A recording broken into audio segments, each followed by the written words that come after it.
Before we get started, whenever Brother Tommy had asked me to get up here and preach on faith, I didn't want to be honest with you. I was nervous. Of course, I get nervous whenever I speak in front of a group of people.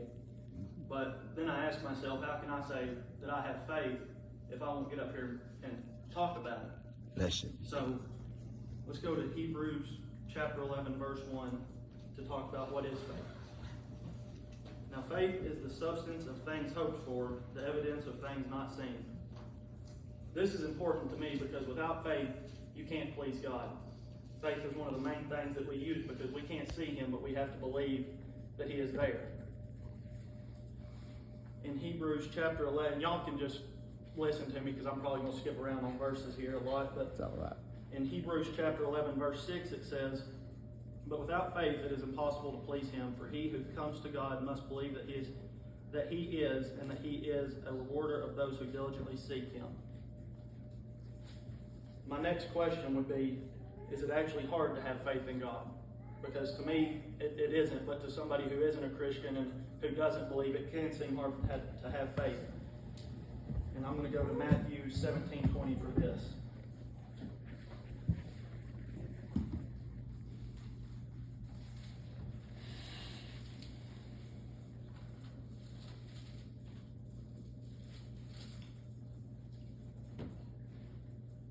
So Jesus said to them, because of your unbelief, for assuredly I say to you, if you have faith as a mustard seed, you will say to this mountain, move from here to there, and it will move, and nothing will be impossible for you. That just blows my mind, because I think that if all we've got to have is the faith the size of a mustard seed to be able to please Him, then anybody and everybody that wants to seek Jesus should be able to have that.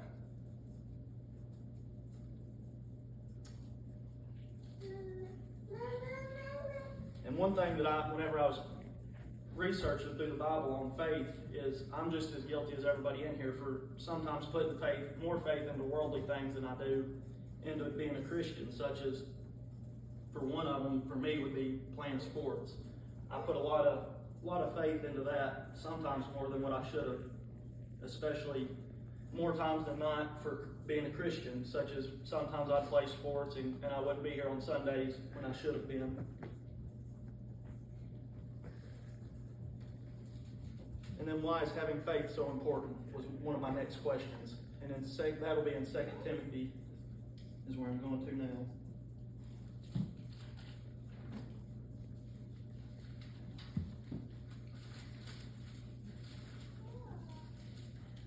Jesus, have you. When I call to remembrance the genuine faith that is in you, which dwelt first in your grandmother, Louise, and your mother, Eunice, and I am persuaded is in you also. This verse really stuck out to me because I've been around people who's been in church my whole life, such as Brother Williams, my parents, and my grandparents, and there was a big reason into how I got into being a Christian and how I wanted to seek God, because I seen their faith, and through their faith I wanted to have faith, the same faith that they had for Him. Amen.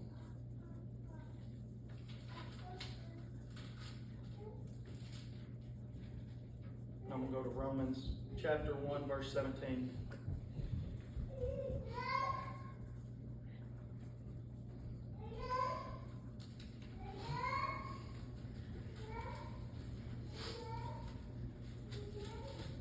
Bless Him, Lord. Bless Him, Lord. For in it the righteousness of God is revealed from faith to faith, and is written, the just shall live by faith. That really hit home for me, because in order to live the Christian life, you have to have faith. And Jesus says it right here, or God says it, that the just shall live by faith. And so if He's telling you that you have to have faith in order to live through Him, then that's just, you need to have faith. Mm-hmm. And I believe personally that faith is a way for us to shine our light onto other people who may not be Christians, because if you're out and you ain't showing your faith, then how is somebody who's a non-believer supposed to believe that they can have faith in something that we don't even show our faith in, but we claim to be?